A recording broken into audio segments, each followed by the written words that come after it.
guidance with directions. So if the line is on this side, then you need your guy wire opposite, right? You need it on the opposite side. The whole line is 9. I wish I could remember. Oh yeah. Okay, so the reason there's a good one down here on the side here, so there's no going this way.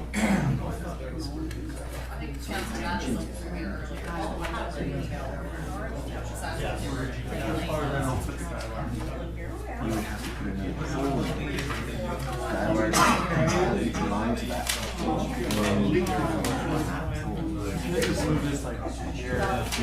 No, it has to be in the opposite. Did you ask me once if I give I added them all at 4:30. Oh yeah. Yeah.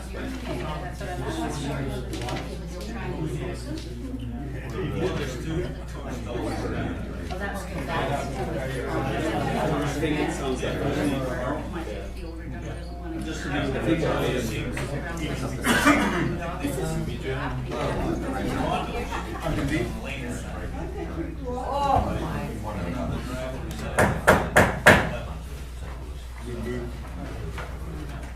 call this meeting to order. Public hearing of Council Town of Oliver, Monday, February 24th.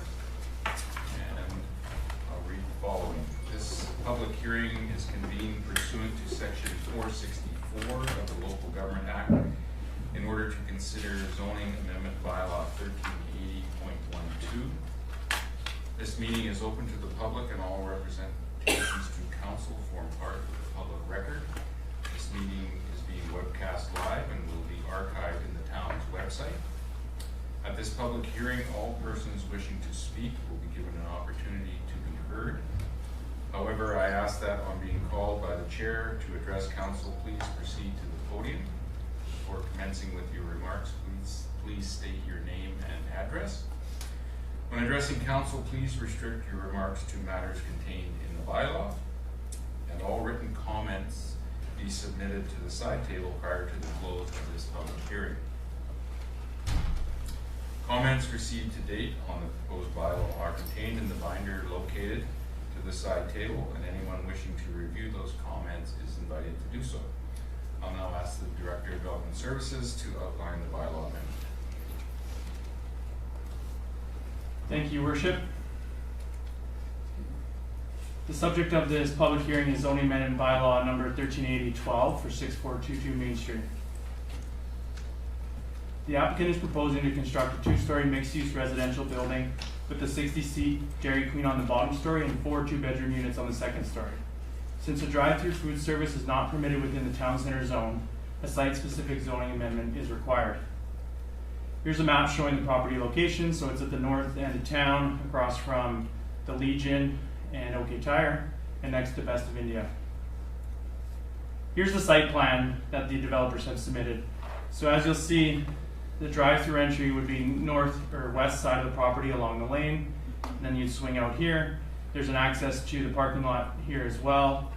The building is outlined in black here, with up in the top, so it would be the northwest, there's a car shelter here. That's showing the massing elevation. So on the left side is the view from the southeast. So if you're looking sort of from the theater at the property, this is what you'd see. So the Dairy Queen on the bottom story with an access to residential here. And then on the top would be 4 equal 2-bedroom units. So a big part of this is the driveway closure requirements. So the Ministry of Transportation and Infrastructure has provided preliminary approval for the zoning amendment with a condition that vehicle access to the site from Main Street is prohibited. Due to this requirement, staff are recommending that a security of $15,000 is paid by the developer as a condition of the rezoning, and this is to ensure that the driveway is closed with proper barrier, curb, gutter, and sidewalk. This will help to make the site safer and allow for landscaping and buildings to be constructed across the entire frontage. And that's it. Thank you. Thank you. I declare the public hearing open and ask if there's anyone who wishes to speak to the proposed bylaw.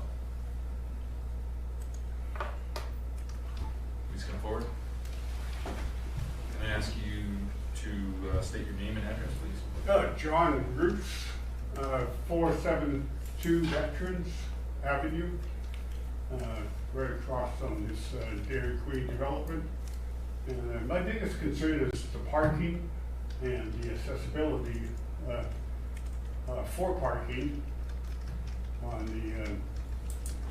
Veterans Way and the lane that's in front of our house beside the drive-through that's going to deal with the Dairy Queen part. And people are coming out of that, entering and coming out onto Veterans. And there's so much traffic on Veterans right now with the Legion, and the movie theater, and the dollar store. I don't really think it warrants any more cars down there. And I don't think it's really being thought out that clearly of the congestion with the rental units above the Dairy Queen. And the delivery of the supplies to the Dairy Queen, that's going to be big trucks involved. And there's no parking. The road going down to Veterans to Main Street in the summertime, it's really busy, as I'm sure we all know. And there's going to be a huge traffic jam there. You may want to put some lights down there if this develops. And because without lights, there's going to be no control of all the traffic, I believe. And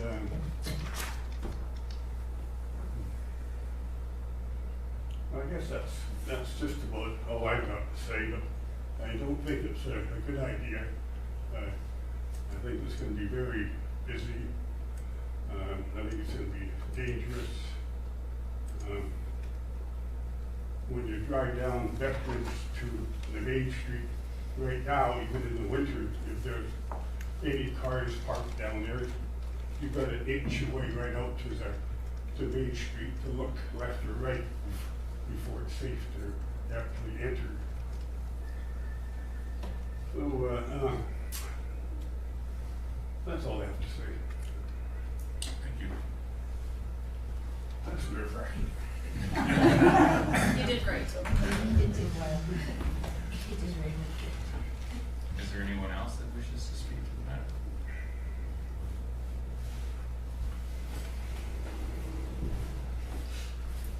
I'm Clyde McMillan. I live at 6833 Meadows Drive. I think that probably the proposal for the whole thing is hinges upon this amendment, whether they can get that sort of access.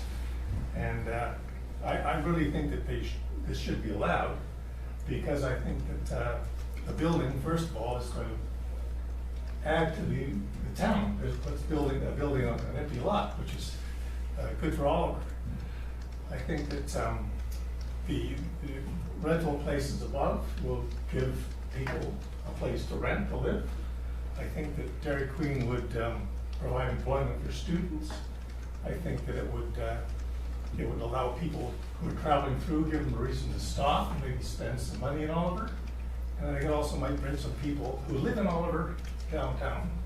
So if the whole thing hinges on the access, which is what this meeting is about, the amendment, I think the amendment should go through.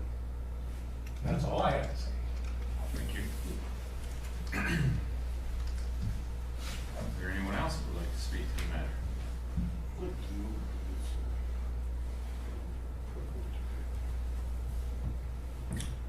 I'll call for the second time. Is there anyone who wishes to speak further to the proposed bylaw?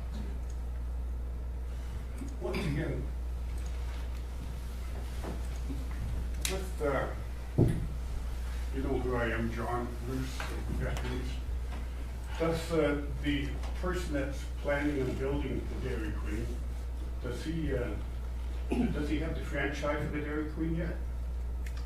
Do you know that? I do not know that. Okay, so it's, and without the franchise, then obviously he's not gonna be building it.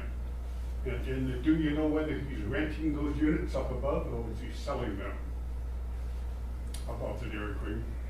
I would defer to the Director of Development Services if he can answer that. Thank you, Worship. I could shed a bit of light on that. I know that this individual owns a few other Dairy Queens, and they're working with Dairy Queen to bring it here. So I'm not sure if they actually own the franchise or not yet. I don't know how that works, but Well, it's a large sum of money to be able to buy a franchise for a Dairy Queen, Yeah. like Tim Hortons, etc. yeah. But if you're concerned about them moving ahead, I mean, yeah, that's their full intention. They want to move ahead. And just regarding the bedroom units, they haven't really mentioned if they're going to be rental or not. I do know that the idea is that I think there's 4 partners. They want to each have one, so they may want to rent them out. That's what my thought is at this time. That's all I really There's have. 4 partners involved. in Yeah. the So then the building. idea is they each have a unit, and then yeah. Up on the map there on the far right, what are those parking stalls? Are they for the employees or? Up there. Right there, John? Yeah, up on the Yeah, far no, right. the idea is the only amount of traffic that'll be down the lane is, well, you mentioned earlier, the deliveries, right? But then also the residences that live in this unit. The residences would be the only ones using it. So, The lane's way too busy for that amount of residents to be using that lane as well as deliveries. yeah, Small no, lane. yeah, no, and that's a fair point. I mean, Yeah, that's okay, that's what we're here for, to Yeah. discuss it. Where are the people going to park that's actually using the Dairy Queen? yeah, so the idea is they would park in this parking lot, restaurant, commercial parking. Also too, which is important to note, is they're closing an existing driveway on Main Street. And by closing that letdown, it actually provides 3 extra spaces on the street.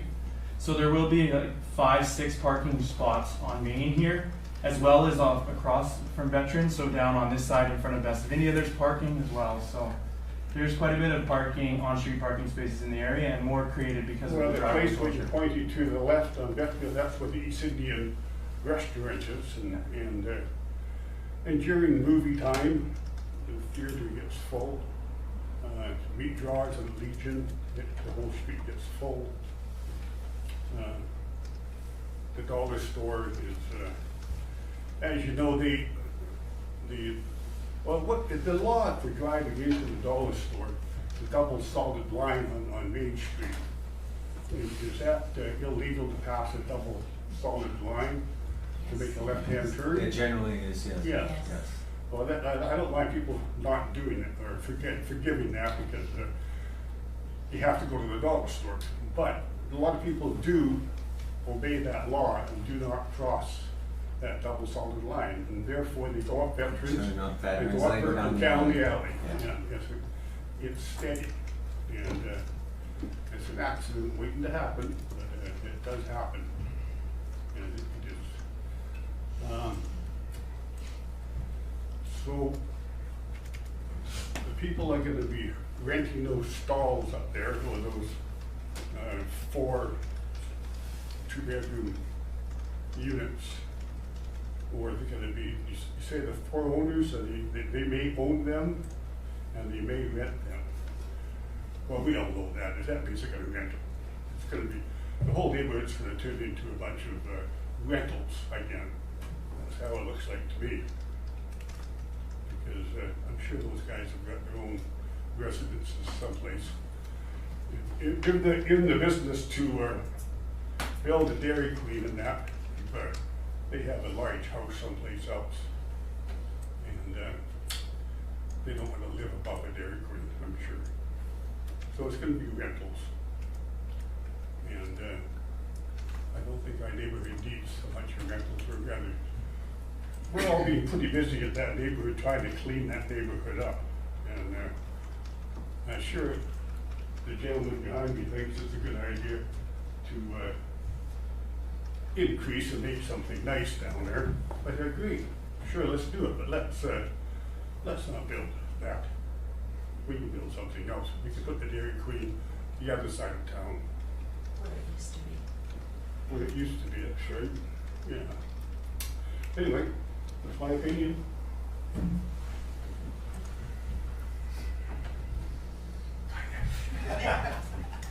Is there anyone else that would like to speak to the bylaw? For a third and final time, is there anyone who wishes to speak further to the proposed bylaw? Ken Byers, live at 960 Pelican Place. Just like to say that it seems like every time this town is attempting to get a business or do anything in town, there's always people negative to shut it down. And as a result, you can see our Main Street, there's so many empty places. And this is just another example of people saying, oh no, I don't want it in my neighborhood or whatever. Well, if we're gonna keep it up like that, we may as well change the signs at each end of town and it says welcome to Albany. Maybe we should just put this town is closed for business, period. Because that's what it's boiling down to. And there's just too much negativity in this town. Thank you.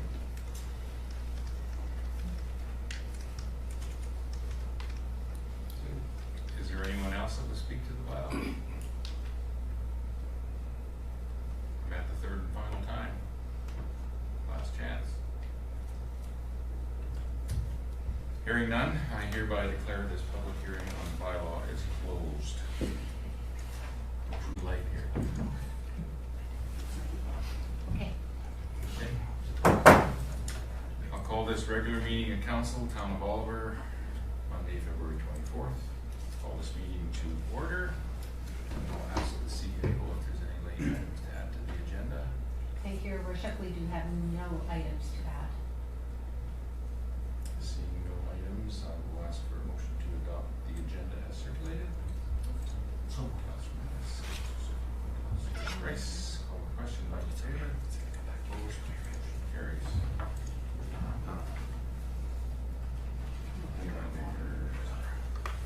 Adoption of prior minutes. Adoption of February 10th, 2020. Regular open council meeting minutes. Can I have a mover to adopt those? Councilor Schwarzenberg, second by Councilor Grice. Any further discussion? Seeing none, I'll call the question. Those in favor? Opposed? Motion carries. Committee reports. Item 1, Community Safety and Crime Prevention Committee meeting minutes for receipt. And we have a proposed motion attached to that the Community Safety and Crime Prevention Committee recommend Oliver Council to access supportive funding provided through the Ministry of Public Safety and Solicitor General to establish a hub table for the South Okanagan. I'll refer to the CAO. Thank you, Your Worship. This resolution was put forward and it's in front of council for endorsement of this particular action. And I do believe that we are looking at setting up a meeting with She's the deputy minister? the deputy minister to start discussing this once this has been endorsed by council. Thank you, CAO. Thank you. Councilor Grant. Go ahead, did councilors want to speak? I was gonna move the resolution. Go ahead. Okay, well, in that case, I'll move that the minutes of the February 10th, 2020 Community Safety and Crime Prevention Committee be received and that council endorse resolution CSCP 03/2020. Moved. Second. Second, Councilor Schwarzenberg. Questions, discussion? Seeing none, I'll call the question. Those in favor? Opposed? Motion carries. And I'll ask now for a verbal report from Chairperson Schwarzenberg from the Committee of the Whole meeting this afternoon. Thank you, Worship. We had a short meeting with 3 items on it. The first item was under water matters, the Gallagher siphon project update. And council had previously decided to go with the 5-foot pipe blowhead siphon option for fixing the siphon at Gallagher Lake. This is an $11 million plus project that will be funded by the provincial government for $5 million and $5.5 million, and the remaining $6 million will be borrowed by the town if we do not get any federal funding, which to date we have not gotten. The report updated the timelines for construction, which will start in November of 2020 and will be completed in April of 2022. Under business, the Community Child Care Planning Program was discussed, and a motion was passed that council support the Regional District of Okanagan-Similkameen grant application to UBCM for the Community Child Care Planning Fund, and that the Regional District be supported to apply for, receive, and manage the grant funding on behalf of the town of Oliver. And the last item was transit, specifically transit from Oliver up to Penticton and Kelowna, and possible connections to the e-bus that goes to the coast. We were updated on transit routes and plans for future service, and there will be public consultation going forward this spring. There will be a user survey, so a survey will be given to riders that are currently using the system, and there will also be a public meeting open house on April 1st at the Oliver Community Center to discuss transit routes and possible further future service extensions. And that is my report. Thank you, Councillor Schwartzberger. Moving to water matters, we have the 5-year financial plan bylaw for 1993 for adoption. We'll refer to the CEO. Thank you, Your Worship. Council has provided 3 readings for this bylaw, and it is now before you for adoption, and then that will be the budget for the next 5 years, or this year forecasted at 5. Questions, comments? The mover of the motion. I'll move adoption. Move for adoption, Councillor Mass, second, Councillor Schwarzenberger. Any further discussion? Call the question, those in favor? Opposed? Motion carries. Moving to item 2, financial plan policy and processes. The Chief Financial Officer's report is attached, and I'll ask Chief Financial Officer to present. Thank you, Your Worship. The purpose of this policy is come back to council. We first discussed this back approximately a month ago at a committee of the whole meeting. Is to update our financial plan policy and to establish a criteria for a base budget. A little bit of background. Staff presented the financial plan policy and processes back in January 27th. At that time, several suggestions were made that have been incorporated into the policy. These included eliminate any reference to inflationary increases for non-base budget items, eliminate that service levels will never be decreased less than previous years. We have a need to establish a base level of service that will not be reviewed on an annual basis, as well as when variance reporting is performed, that establish a threshold that variances under a specific amount or a threshold do not need to be reported due to immateriality, and that variances should be reported by department. Council has requested that the town's financial planning process be updated to current practices, and the previous policy has been in place since October 1994, and it's been working very well, and is required. The policy is required to be updated to current legislation as well as current accounting and reporting standards within the public sector accounting and auditing board. Some of the items that are in the policy, I'm not going to take much more of your time. I know there's more pressing matters, but one of the items that we did discuss was to establish a base budget, and that refers to expenditures identified as core to the provisions of services to the town of Oliver. Salaries and benefits, utilities, fuel, insurance, service contracts, and fleet maintenance are considered as base expenditures. Non-discretionary items are expenditures. Those are the expenditures that are tied to operational essential services, maintenance, asset management, ratified contracts, repairs, etc., that cannot be deferred or reduced. One of the other items that I was just going to mention is the budgetary items listed as non-base budget items will be reviewed and will not include any adjustments for inflation. New priorities pertain to any material change in service levels from a previous year or prior year and must be accompanied by a business plan documentation to substantiate the change. Other than that, there isn't a lot of any further changes than we have previously discussed. I just do want to point out the fire department budget that will be ultimately reviewed and approved by council as well, even though the fire department, we have a service contract with the rural fire department as well, the rural fire district. It's still ultimately in the control of the town of Oliver Council, as well as the airport committee. The committee oversees the operation of the Oliver Airport, but ultimately that committee reports to town council, and it is still town council's responsibility and sole duty, whether to, at discretion, whether to approve or not approve of the various budget items. The document goes on and talks about carry forwards from previous years' financial budgets, as well as budget amendments and various fees and charges, variance reporting. I know Councillor Mattis pointed out to me that there was a typo in my very last line of the report before the attachment Appendix A, and the very last line should read, as soon as I get it out of here, if a budget item is less than $1,000, it is not required to be reported. I missed the word item. So with that, Your Worship, I will, that's my report. Thank you. Thank you, Worship.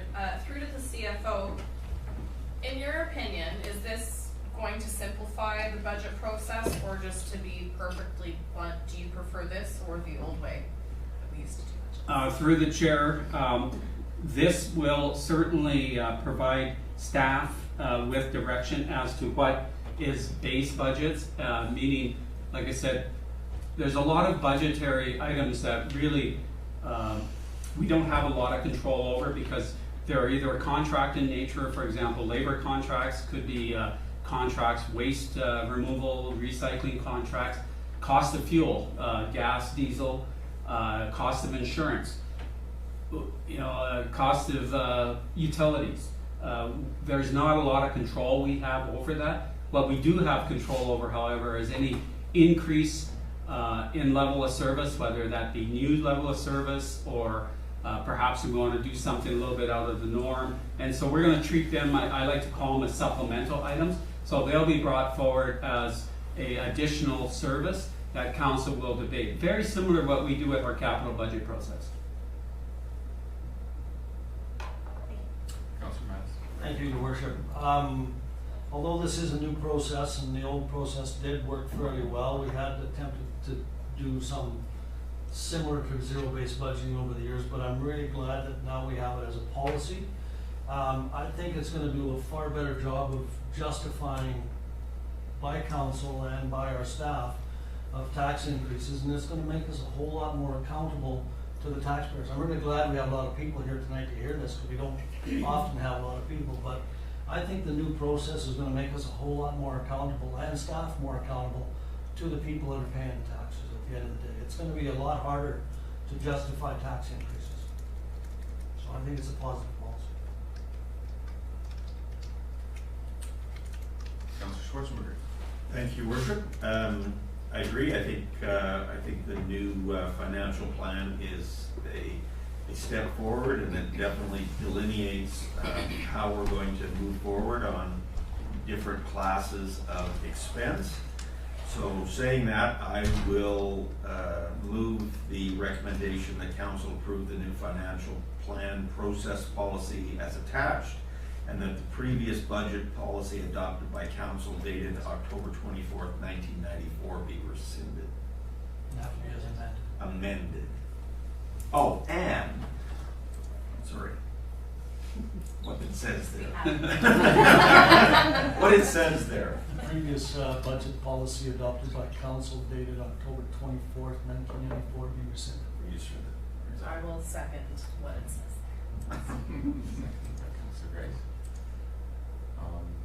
Yeah, before I call for a vote, I would agree with Councillor Mattis. Mr. Schwarzenberger, and what the CFO has put forward, I think is an improvement and will help guide the process better and give us a little more control over budget when we're determining service levels, which is really what it comes down to. If it doesn't, we'll change it again. We have the technology. I will call the question. Those in favor? Opposed? Motion carries. Moving to the water quality report for January 2020, refer to the Director of Operations. Thank you, Your Worship. Just get fired up here. The monthly report for January 2020. There isn't anything out of the ordinary. A lot of our January work is maintenance on the water systems, pump maintenance. We're having trouble with some of the chlorination injection pumps, and so the guys have been working on that. Our water quality, we've had no hits, negative results, so everything's been good that way. We did have, it does show a cold snap in January for about 4 days that we encountered. But other than that, our consumption usage is pretty much at the 7-year average. And that's about it. I just wanted to let council know that we have the annual water report coming to council in March. And it gives a better overview of the whole, all of 2019 and all the projects that we did and everything. So that'll be coming up next month. So other than that, if there were any questions or notice any mistakes, or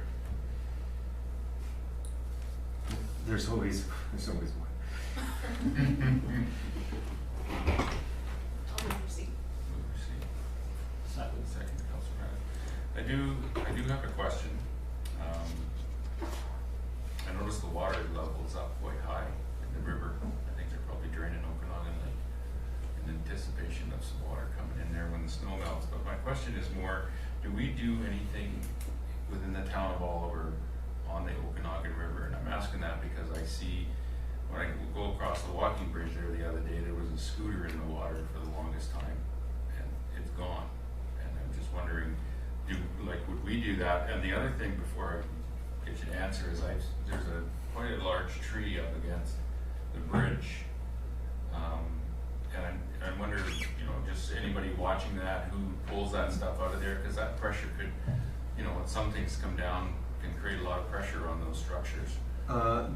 The dike, the whole river dike is looked after the Ministry of Lands, Forests and Natural Resources. So Sean Reimer's group, they do have somebody that goes along, inspects. They do get contractors that do pruning, pull out trees when needed.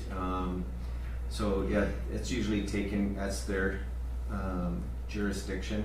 We work with that ministry at McIntyre Dam because that's where our canal intake is, and we have the SCADA and computerized system for that. They don't. So they actually talk to us and ask about elevations during the regular season, so we're always talking to them every day to maintain certain elevations of Basel Lake, and because we need enough water ahead to get the water to flow through the canal. So Thank you, Councilor Madden. Along the same lines, that tree that's against the bridge, maybe you can clarify for me. We own the bridge, we're responsible for the bridge. Would that make us responsible for that tree that's pinned up against it, or does our ownership end at a certain point because of the drop structure? no, the drop structure is theirs. Yeah. That's ours as well? No, it's the ministries. Okay. All the drop structures of the ministries. So what do we own there then? What do we? We own the bridge. They're kind of connected, right? So, but I know so we've taken. I mean, the Ministry of Transportation gave the bridge to the town. Yes. So we took that over. But yeah, underneath the bridge, the drop structure itself is maintained by the ministry, and most of the fencing that you see along there and everything else. Yeah. Thank you. motion of receipt, seconded. Any further comments? Call the question, those in favor? Opposed, motion carried. Moving to development permit, variance permits. Item 1 is a development permit with variances 5931 Airport Street. I'll refer to the Director of Development Services. Report is attached. Thank you, Worship. This application is for a development permit with variances for 5931 Airport Street. So a bit of a background: on October 15, 2019, the subject property was rezoned from C2S, which is Highway Commercial Site Specific, to RH1S, Residential High Density 1 Site Specific, with the provision added to ensure the height of the building does not impact airport operations, as well as a reduction in parking space requirements. An OCP amendment was also adopted, which changed the designation from commercial highway to high density residential. The property also changed development permit areas from commercial to multiple family. The applicant is proposing to construct a 46-unit affordable housing apartment building. This building will be 4 stories with a mix of 27 one-bedroom units, 15 two-bedroom units, and 4 3-bedroom units. The property is located within the multiple family development permit area of the official community plan and requires approval for the form and character of the building and to address landscaping requirements. The applicant is also requesting a development variance permit to vary the following sections of zoning bylaw 1380. So section 8.2, table 8.2.3, which is the off-street visitor parking spaces. So they're wanting to decrease the required number of spaces from 0.2 per dwelling unit to 0.1 per dwelling unit. Section 12.1.10 AI, to decrease the required amount of amenity and open space areas from 40 meters squared per dwelling unit to 14.5 meters squared per dwelling unit. And section 12.111 AII, to decrease the parking requirements from 1.25 per 1-bedroom dwelling unit and 1.5 per 2 and 3-bedroom dwelling unit to 1 per dwelling unit, regardless of size. All right, so property location map. It's located behind the Oliver Place Mall, next to the airport, and the packing house on the other side. This is the site plan of the proposed development. So down here at this end would be the fire hall.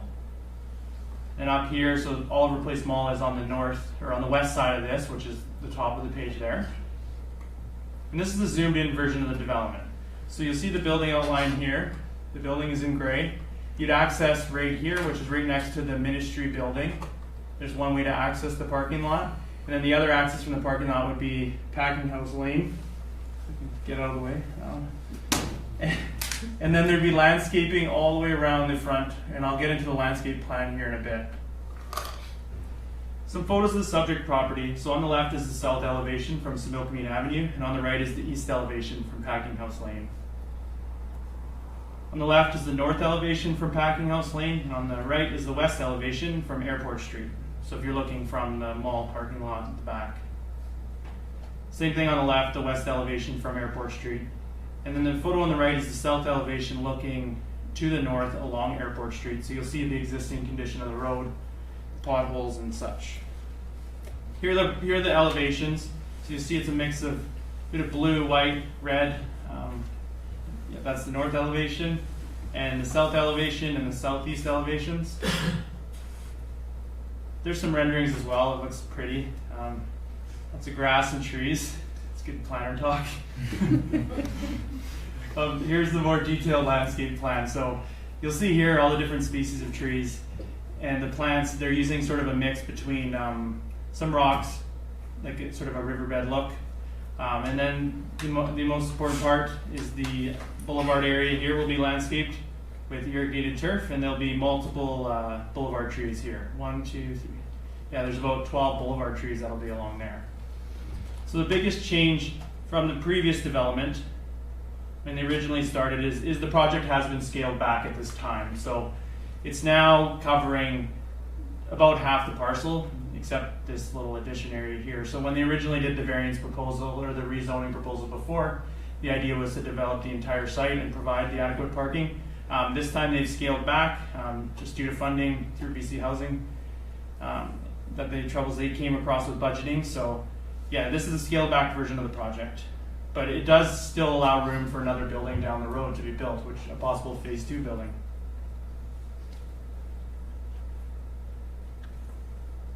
So just some staff comments. So on the 2 variances, so the off-street vehicle parking space variance from 72 spaces to 51 spaces. So during the 2020 capital budget deliberations, council provided support for significant road upgrades in the area. This will result to 24 on-street parking spaces being created in this area, and these will be in close proximity to the subject property. The abundance of on-street parking space will help to accommodate any additional overflow from the site. The building is situated in an area close to several amenities, such as the 2 malls and various employment centers, which could lead to more forms of active transportation. This may help to reduce reliance on the automobile as a means of transportation and therefore reduce parking demands on site. The developer has also provided multiple bicycle racks on the site.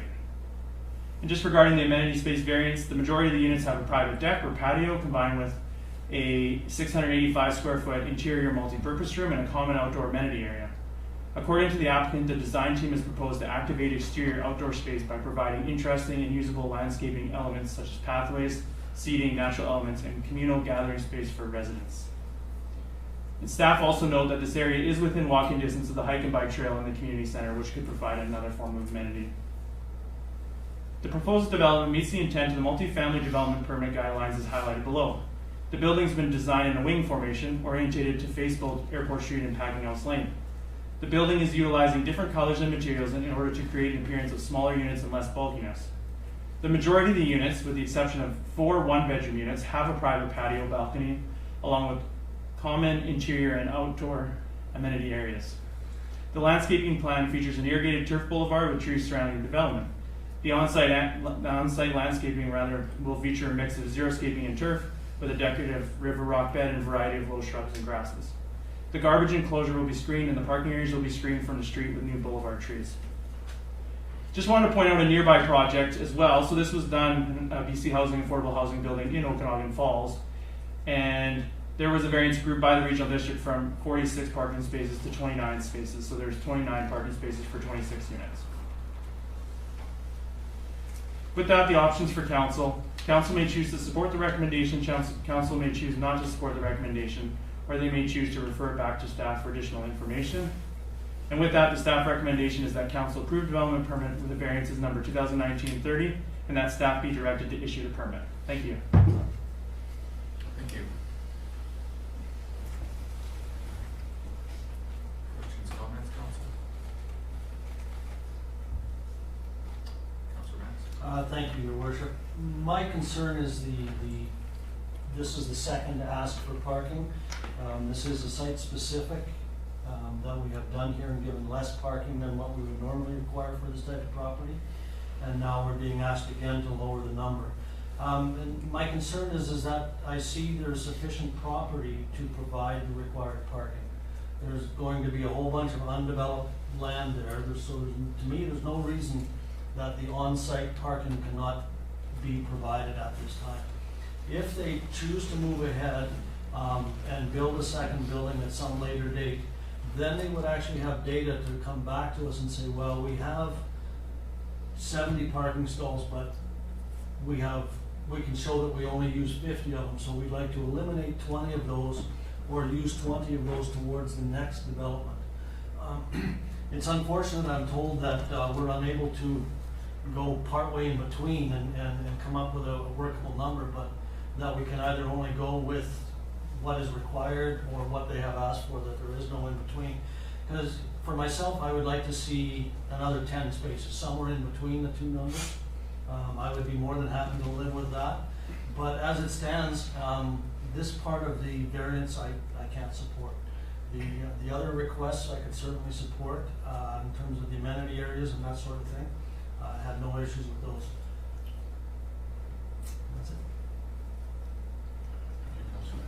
Councilor Grace? Thank you, Your Worship.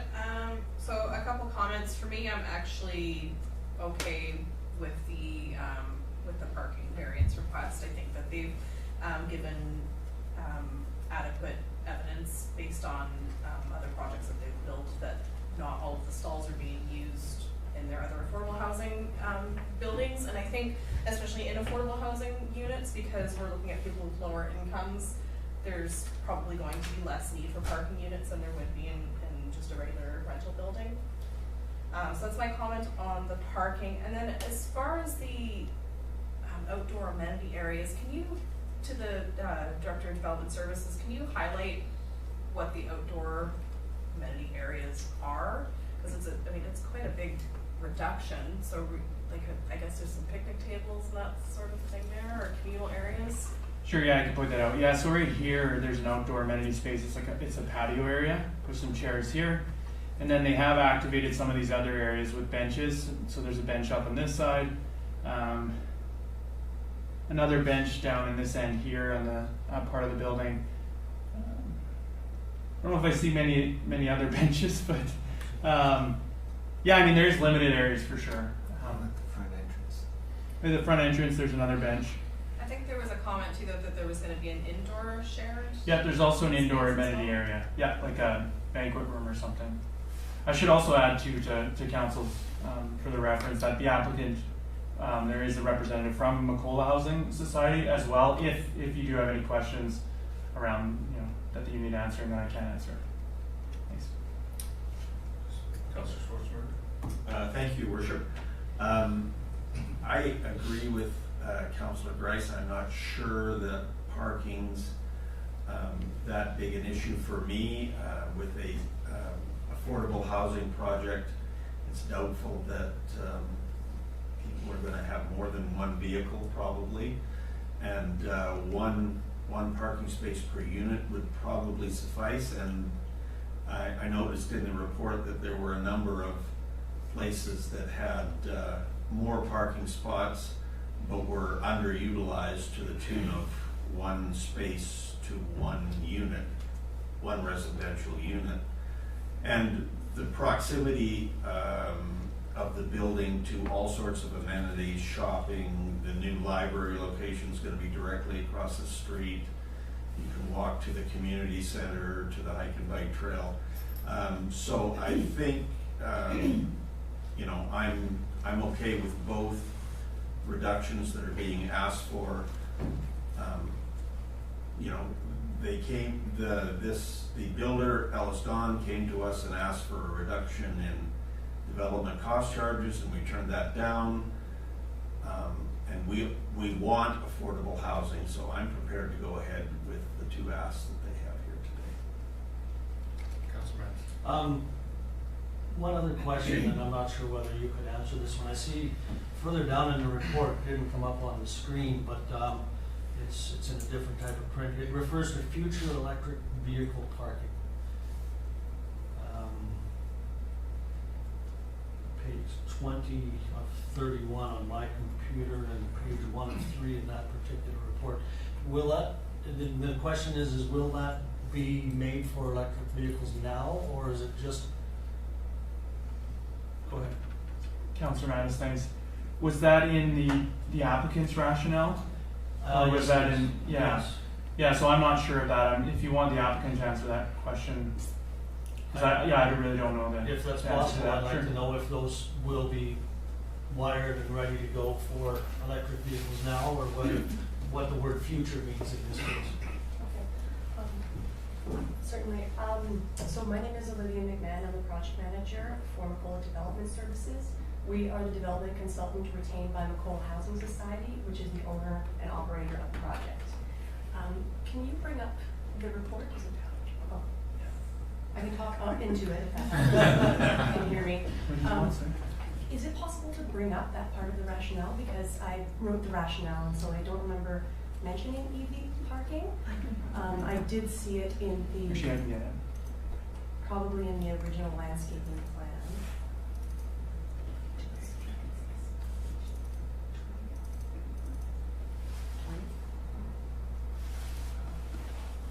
You see, Yep, right there. right there, future electric vehicle. Future electric vehicle 3. Right, so there is space for future electric vehicle, which means right now it might not be wired. When they do the pre-wiring for it, it would be set up so that you could put an electrical station in there, but the stations probably wouldn't be provided right now. Understood. Okay. Mm. Well, that's- Did you have any more questions regarding parking?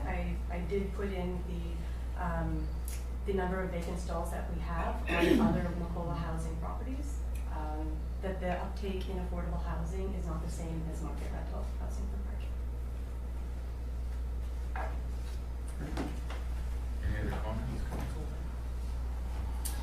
I will give my comments. I think that understand what he's saying there, and one of the things that I like to see is that like on-street parking not being included in what's needed on the site. I think everything to support a development needs to be able to be included on that site.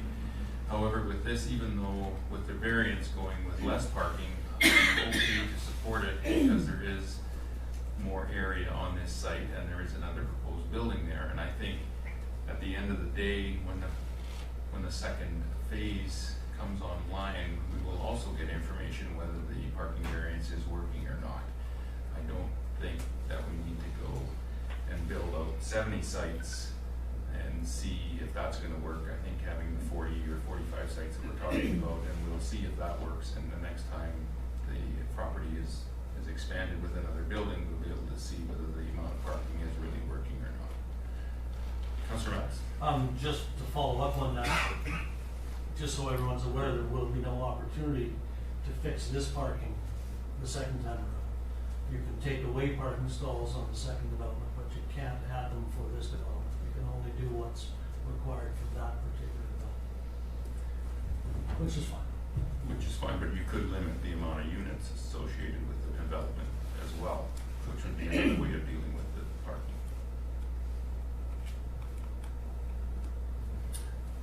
Any further comments? Councillor Rice? I was just going to move the recommendation that council approve development permit with variances number 2019-30 and that staff be directed to issue the permit. Second. Second, Councillor Schwarzenberger. Any further discussion? I will call the question. All those in favor? Opposed? Motion carries.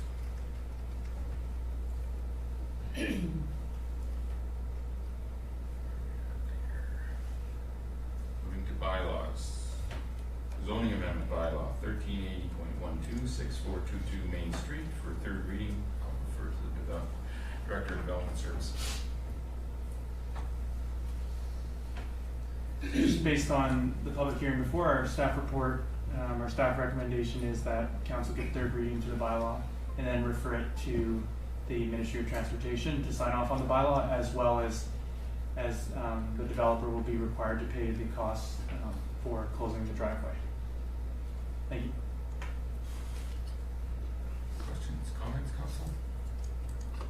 Councilor Matz? Just based on what I heard at the public hearing, when I looked at the map as well, I was also concerned with the loss of parking on Veterans, but I am pleased to hear that it is made up by new parking on Main Street. So with the closure of those entrances, the 5 that we'll lose on the side will be made up on the front. Just as an aside, it wasn't brought up anywhere else, but I have a property that on Main Street down by the car wash, which is a very similar type lane to this particular lane. And when you look at the volume of traffic at the car wash on the corner and the automotive dealer just a little ways in there, it would probably be very similar to this lane as well, because there are residential units along there as well and everything else. And based on my experience there, the lane handles the traffic just fine. Councillor Schwarzenberger. Thank you, Your Worship. Yeah, I'm in favor of allowing this zoning amendment. I think the project is well laid out. There is a loading space there for vehicles to back in and load supplies into the Dairy Queen. There's sufficient parking for the 4 suites above. And I just think, you know, downtown revitalization is a hot topic and certainly a project that council wants to move forward. And this project is right. They always say that development, downtown development, you want to have people working downtown, living downtown, and playing downtown. And this project ticks all those boxes. So I'm definitely in favor. Councillor Rice. Thank you, Worship. I'd speak in favor as well. I think between filling a space on Main Street and the presumably rental unit addition to the town as well is all very welcome. So I will move that. It's written on. I'll move the recommendations. Second, Councillor Schwarzenberger. I'm in favor of this as well. I'll just reiterate my comments from the initial time this was in front of council, and that was just to work with the developer to maybe look at reducing the length of the drive-through entry and perhaps eliminating one of the egress access entrances off of Veterans, and also perhaps looking at asking for the exit from the drive-through to maybe be a right turn only, so we don't have too much traffic coming off Main Street in both directions. Have everything flowing away onto Veterans, I think might provide a little more efficiency. Director? Thank you, Worship. Yeah, I should add, I took your advice and I reached out to the developers, and yeah, I mentioned those comments for sure, and they've come up with a bit of a design, what we've talked about it, and conceptual stuff, and they think there may be a way to combine some of the driveways, and that'll then make sure that there's less driveways from the street and exits. And one big thing too is right here in the corner. This is one of our town's hydro boxes, which runs the street lights and things, and also the irrigation system. So having to move that would actually be a pretty big deal and costly for the developer. So they're definitely interested in finding a bit of a solution to maybe combine the parking area with the drive-through is essentially it. But that'll come forward through the development permit stage, which will come before council probably in the month and a half or so. Thank you. Awesome, thank you. Any further discussion? I'll call the question. Those in favor? Opposed? Motion carries. Moving to business, town solar project information. I'll pass it over to the Director of Operations. His report is attached. Thank you, Your Honor. Sorry, see your Honor. Oh, sorry, I didn't mean to laugh. No, I may have sounded like that. It's just whatever you're thinking. You said your owner. Yeah. Sorry, Sean. Oh, that's okay. Now you threw me off here. So originally when we were budgeting, and even times before that, we were discussing solar and green initiatives, and so I thought I'd put a little bit of information, give some of the newer council members some of the background on some of the solar projects we were going for. They were generally the bigger solar array projects that would be part of our sewage system and actually reduce the electrical consumption, which is quite high at a couple of locations. So we did put forward a project for the fire hall that would cost approximately $58,000 that would probably address about approximately 80 panels on the fire hall and reduce most of their electrical consumption. So I'll just quickly go through some of the history. Originally we did get UES engineering, electrical engineering, to come up with a solar array project, and they were, at the time we were applying for grants, so we came up with a quick design and hopes that we could do a project like that in the town of Oliver. I know Osoyoos years ago did a similar project, and that got passed and approved through grants. We haven't been as fortunate that way. We've put in for grants in 2016 under the Energy Innovation Program grant, and under 2018 we also budgeted for a similar size project at a cost of $300,000 for a solar array, and that one would actually be in the back of our public works here. We have a location for that by the equalization basins. In 2019, just last year, we also applied for a scaled down version in hopes that we could still get the grant for our sewer treatment upgrades and having a green side to it as well. And we were unsuccessful at that as well. So we have been trying over the years, and so it's So what staff looked at is maybe we need to scale down the project and just do a project within, and I know there was an appetite with some of the council members to look at maybe doing some solar on some of the buildings, and the fire department was one of the buildings that was brought up. So I've gone through, I've crunched a bunch of numbers in there. What we think we need to cover the electrical usage is it's going to be approximately $58,000. So, but that should cover, on an average year at the fire station, should cover a lot of their electrical usage. I know that Fortis BC has a net metering program. They only allow systems up to 50 kWs. This system would be 28, so it's within that range. So what happens, as far as I know, with that net metering program is that if you generate more electricity than you can use in one billing period, the excess is banked and can be used in the future billing period. So during our good months that we can really collect the electricity, then it'll pay off in the winter months, right? So there's about a 16-year payback, so that's plus or minus. It wouldn't matter how much money you're pouring into it if you're doing a rooftop project. It's about 16 years with no grants.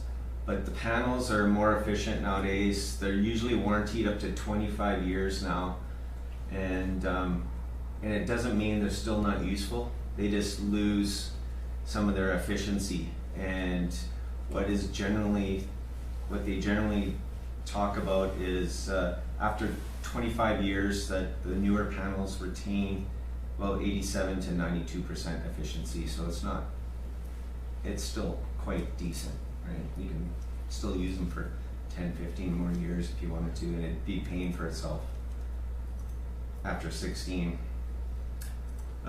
We also looked at the Public Works building, but again, it'd be similar.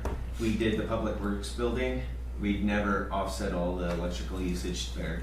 But, and we could build a system up to 50 kW with that Fortis net metering program. If you go above that, I think you have to stay within that range. And it's part of one of their tariffs. So I added some stats. We could also use, being a little more green and use it to offset some of our CAREP reporting, or basically our CO2 usage for the town. It offsets a bit of that. I don't know if the CFO, is he gone? Yes. Yeah, okay, he disappeared. But he could talk more about that. What else could we? Why don't I just put it out to some questions, or? Councilor Madden? When you talk about the net program with Fortis, is that like on a particular building, does that apply to the building or to the meter? So it applies to the meter. Yeah, that's a each good. meter could have 50 kilowatts? Well, it says metering. Yeah, so when I printed it out, so it's just to make sure. I don't know if that's per property or per meter. That's a good question. Yeah, I'd like some clarification on it. And the only reason I ask is for me, I've always questioned the validity of solar power. But when you talk about a 16-year payback, that works. Like for me, that's like, let's do it. Yeah. That's more than reasonable. And I guess what I'm thinking is longer term, maybe we can look at putting solar arrays by each of our pump houses along our irrigation system. If it's on a per meter basis as opposed to a per property or that sort of thing. It would do quite nicely over the ground. Yeah, it says net metering shall be for billing purposes the net consumption at Fortis BC's service meters. So each of our pump houses could have a 50 kilowatt. That's correct. You could go to, we have, I don't know how many meters the town of Oliver actually has, but we have quite a few. Yeah, well, I'm just thinking of, the water system is definitely an array right over top of the canal. Our biggest consumption user is our sewer treatment system, though. Councilor Grace? Thank you, Worship. Yeah, I mean, I'm in favor of taking on at least one of these projects. I guess 16-year ROI seems like a long time, but if it's gonna double at the end of the day, albeit maybe at a bit of a slower rate after 25 years, I mean, it still financially makes sense and then it falls into our strategic plan as well. Councilor Schwartz. Thank you, Worship, through to the Director of Public Works. The 16-year payback, is that just based on the cost of electricity today, or is that looking at cost of electricity going up over the 16-year period? Well, that's looking at all your costs. How did I crunch the numbers here? I believe that covers a 16-year payback. You're covering your energy consumption, so it wouldn't be, it would stay relatively the same, would it not? Yeah. Generally, the payback is around 25 based on today's rate. 16 years would be based on increases to bring it down. Thank you.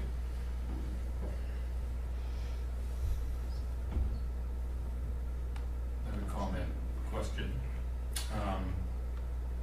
The solar is great, but the thing I don't like about solar is it does nothing as far as carbon. And I think if we're gonna make any dent in saving this planet, we really need to start dealing with carbon. And I know whatever we do here is negligible as far as the planet goes, but it still feels good. And I think one of our biggest opportunities is probably with our town fleet and looking toward electric vehicles. And we may be, you know, there may be more opportunity with a better payback and life cycle costing to invest money in electric vehicles than to invest money in solar for some of our buildings. And I'm just wondering what we have or what we're considering when we buy a vehicle. I know the RDOS has a really pretty good evaluation criteria that they go through to determine whether they should buy the fuel, when they're looking at a new vehicle, what fuel type they should be looking at. And if we do anything like that, or what we have on our horizon when a vehicle comes up, whether it's a truck or a car or anything like that, that we should maybe be looking, and when you look at it, you look at the entire life cycle cost, not just the cost of the capital cost of the vehicle, which may be more for electric, but the operating cost could be considerably less when we consider operations and maintenance. And so just thinking, asking if we are doing that now, and maybe making a suggestion that we look into it. We haven't looked deep into that. Most of our fleet vehicles are working vehicles, so until there's an electrical or electric truck, and there are more coming onto the market, there'll be more options in the next couple of years. I know the RDOS, I mean, they have working vehicles too. A lot of them are transportation vehicles. They don't use them for out in the canal and loading up with stuff and pulling trailers and doing things like that. We do have a hybrid car that we got years ago, and we do have a small electric park truck that we bought, and it's fully electric, and we use it for a lot of the park work and stuff. No, it's Yeah. a little electric. It's small. It's a mini little truck, but it's got some uses to it. I mean, some of the guys don't like driving it, but it's like a glorified golf cart. But yeah, we need pickups that can work. And some of our pickups, we even need 4x4 pickups as well. So, you know, as long as there's options out there that can replace that working truck, then yeah, we need to look into those. Yeah. Good. No, it's just a suggestion. We need to start thinking about carbon as opposed to energy savings or energy consumption, utility costs. I think that's where we're going to get our biggest bang. And I don't know where Oliver is in terms of being carbon neutral from 2009, but we're probably using more carbon than we were using in 2009. And if we're going to get anywhere, we need to really think outside the box and try to reduce our carbon footprint. Vehicles is one way, but there's other ways of doing that as well. Yeah, when they look at the carbon, they call it the carbon dioxide equivalent, and it's it uses metric tons of CO2 emissions for the same global warming potential, which include electricity, natural gas, propane, gasoline, and diesel. So, Well, I'll just make one more comment. I know that the garbage recycling contract, which isn't too high in carbon here, but still going from diesel to natural gas vehicles is where a lot of garbage collections go these days. You know, which reduces your footprint as well. yeah. Councillor Rice. Thank you, Your Worship. My comment would be, why not do both? I mean, I don't think it has to be one or the other. I think investing in solar panels is something that we can do right now. I don't think we're going to replace our entire fleet of vehicles right now, but it's something that we can consider as we are replacing our fleet. Councillor Matt. No.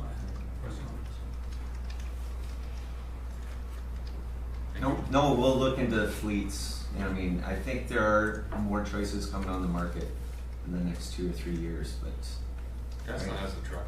yeah. I know, I saw it. It's kind of a space age truck that I don't know if it's suitable for working.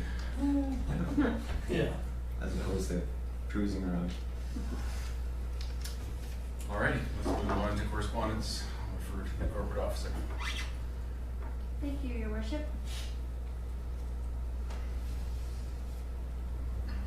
There are 4 items before council for direction. The first piece of correspondence was from the City of Port Moody, the Mayor's Office, regarding a national pharmacare program. The City of Port Moody has sent a resolution to the Federal Minister of Health, Patty Hadju, seeking a national pharmacare program for Canadian citizens, and they're seeking council support to that resolution. There are 2 options before you that you may wish to support Port Moody's resolution by sending a supportive letter to Federal Minister of Health, Patty Hadju, or you may wish to receive and file. Councillor Matt. I will move receive and file. Second. Councillor Schwarzenberg. Further comments, questions? Councillor Rice. I was in favor of sending a letter of support. Councillor Schwarzenberg. I'm actually in favor of the National Pharmacare Program personally, but I don't think that's a federal issue, and I really don't think that municipal councils need to be sending letters on those type of issues. There'll be lots of opportunity for individual citizens to get their input on that kind of a program. I just don't think it's a municipal council's place to be campaigning on an issue like that. Any further discussion? I will call the question then. Those in favor? Opposed? Motion carried.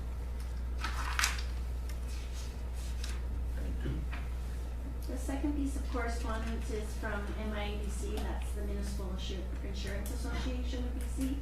They are seeking an expression of interest from municipal councillors to serve on their board of directors by submitting an expression of interest, and those expression of interest nominations are due by March 31st, 2020.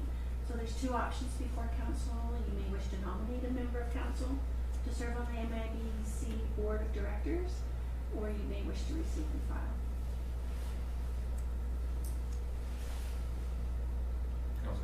Well, it would be nice to nominate someone for this board. I don't think any of us qualify. There's quite a list of qualifications. At least 2 years experience in accounting, finance, or local government purchasing, 2 years experience in the insurance industry, 2 years experience with local government risk management or an enterprise risk management program, 2 years of governance experience in a regulated or publicly traded entity.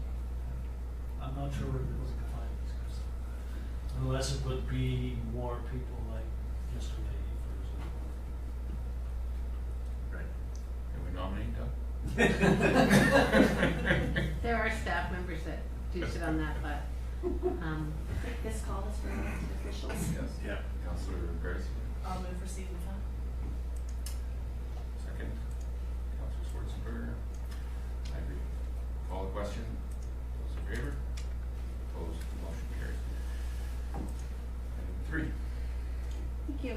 The third piece of correspondence is from the Osoyoos Indian Band consultant seeking a letter of support for their proposed community gaming center.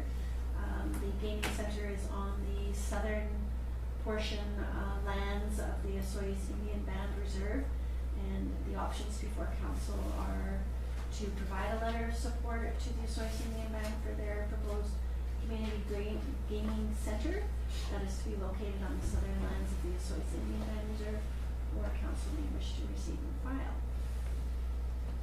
Councilor Matz. Thank you, Your Worship. We'll give a little bit of history here. Way back when the old Osoyoos Indian Band applied for a gaming license, it was around the same time as the Penticton Indian Band also applied. It was when BC was just going into casinos.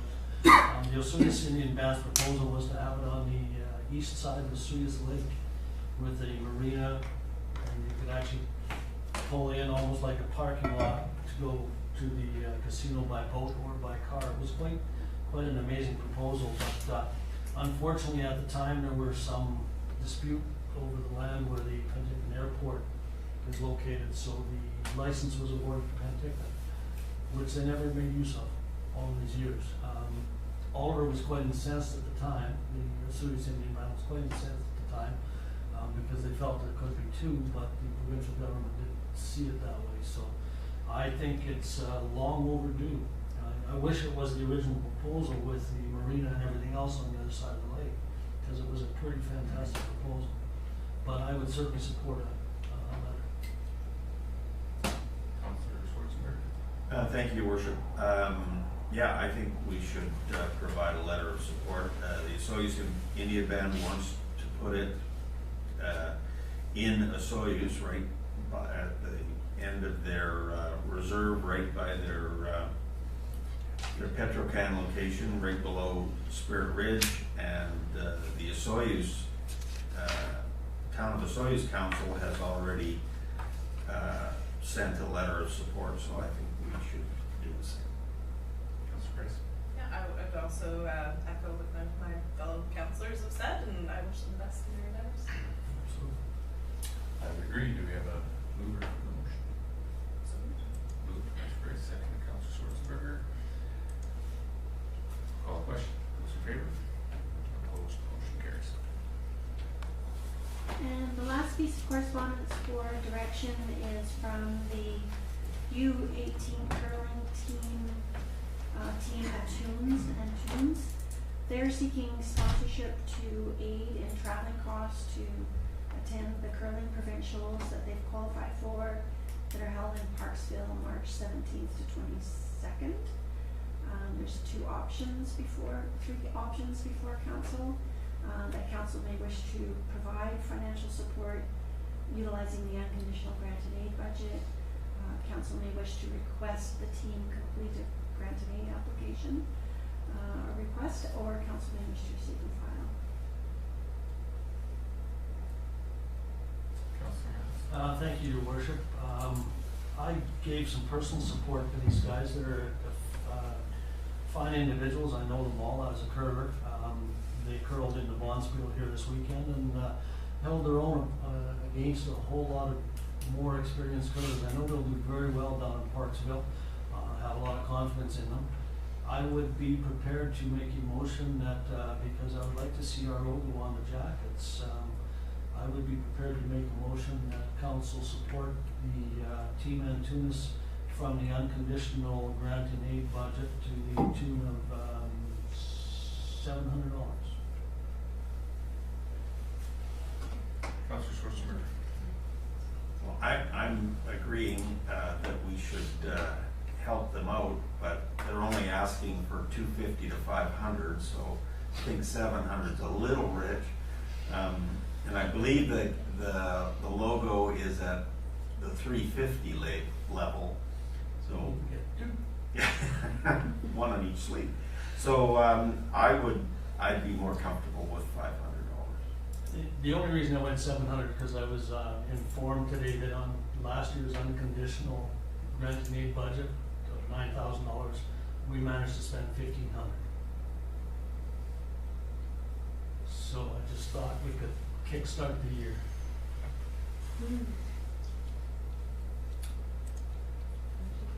I would support the $700. I think these are nice young kids for sure. I think going to provincials, is that what they're going to here, is an achievement for sure. I played on provincials when I was a youth in grade 12, and it's a heck of an experience. And to be able to represent and have some representation showing that they're from South Okanagan and Oliver would be pretty special. And yeah, I would agree. I would support that.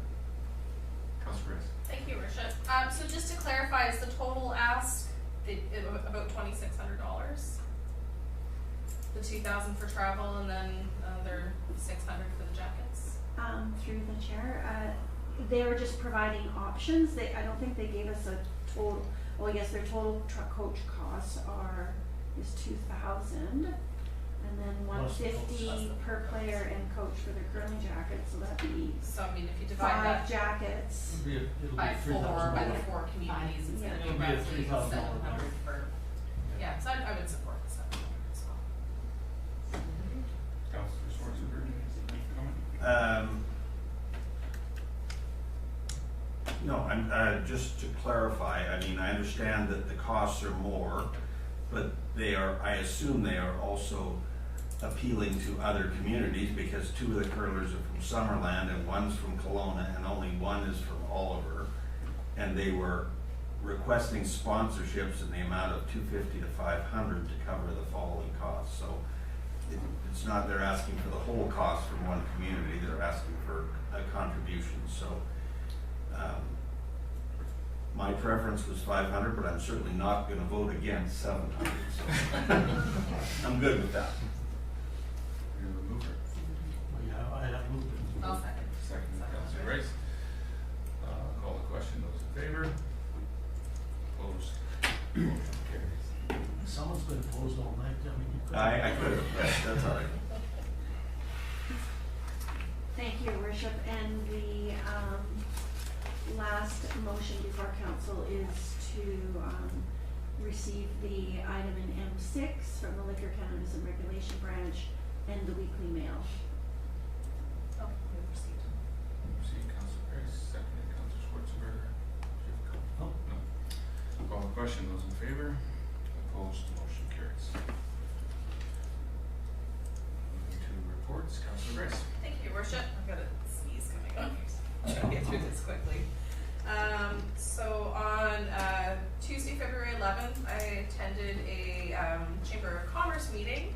So I was really happy to be there. I feel very confident with this iteration of the Chamber. I think that they're going to do well. I shared some of our economic development resources for our website.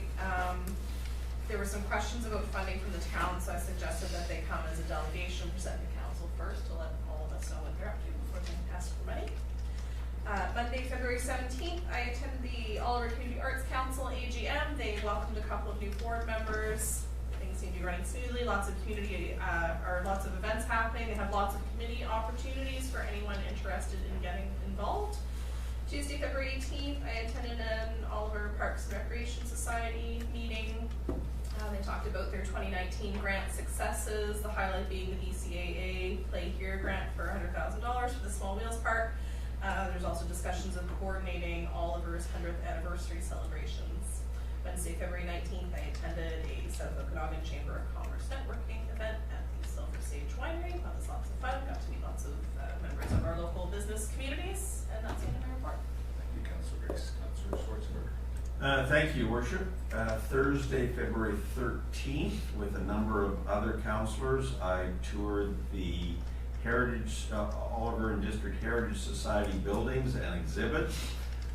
Juliana, the director, took us through all the buildings and all the storage spaces and the exhibits. It was quite a good tour. And then on Wednesday, February 19th,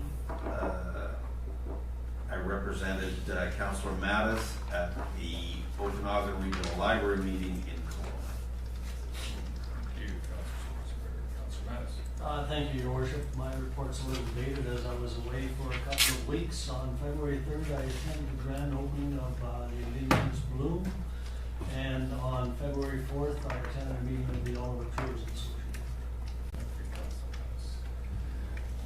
February 11th, I was in a meeting with all the Parks and Recreation discussing the arena and the pending repairs that need to be done there. On February 12th, the Heritage Committee meeting was held that day, and later that evening at the hospital, South Okanagan General Hospital, Oliver Swedish PCN Advisory Committee meeting. February 13th, I was also at the Heritage Orientation Tour. February 15th, I did Citizens on Patrol on Saturday evening. On February 19th, I had a meeting with Sarah Boyle. I gave us an update on the national park and extended an invitation to have Oliver Council, Swedish Council, and I think Kermias Council attend a meeting, a roundtable discussion. So she's going to send an invitation for that. So that'll be really good. And later that evening, I also did go to the South Okanagan Chamber of Commerce event at Silver Sage Winery. February 21st, a PCN workshop in Penticton, and on February 23rd, I had the pleasure of being at the Oliver Senior Society for the 50-plus year marriage celebration. I think the longest married couple there was around 68 years, if I remember right. And there was about 30 couples there that had been married over 50 years, which was a really well-run, fun event to attend. And that concludes my report. Worship. May I add something that I forgot? Sure. Not a past event, but coming up on this Wednesday at 5 o'clock at Medici's, we have our next coffee and conversation with council.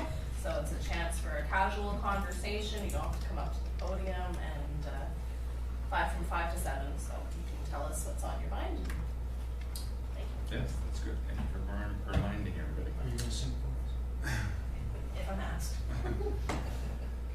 Our next regular open council meeting is on March 9th. Acting mayor for the rest of February is Councillor Schwarzenberger, and then for March 2020 is Councillor Mattis. And now is an opportunity for public question period. Is there anybody in the public that would like to ask a question? Going once?